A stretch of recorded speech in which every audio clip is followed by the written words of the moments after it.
So everybody thinks that if you have a trainer that somehow you have some kind of great access to the best tips for flat abs, but there's no one size fits all method, right?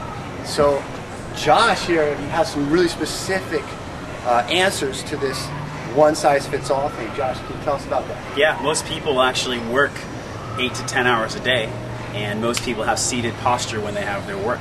So their hips get tight and their glutes get lengthened. So the psoas and the hip flexor insert through your pelvis. So if your hips are already tight, you come into the gym, warm up on the Stairmaster or the elliptical, tighten your hip flexors even more. You're not doing any corrective stretching. You're not doing any kind of protocol to address your posture imbalances. You're not going to recruit your abdominals. Your abdominals are only going to recruit when they have to. It's called path of least resistance.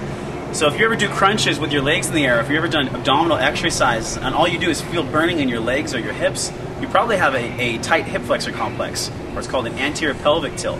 One best way to check that is this. Stand normal, static posture, and just glance in the mirror. If you see a heavy arch in your back, your hip flexors are probably pretty tight.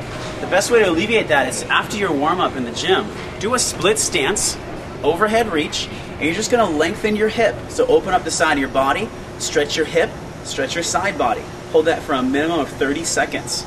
Go back to the mirror, make sure you look lateral. Try to correct that posture imbalance, so tilt your pelvis the other way. Once you stretch out those hips, you'll fire your abs. Once you fire your abs, you'll probably get a six-pack if you eat right. Yeah, that's it. Yeah, and you know, just to go to show you that there's no one size fits all. So if you're sitting at the office, another guy may be walking around, another guy may be digging holes. Depends. It all depends. So stick with us. Lots of solutions. Flat abs. See you next time.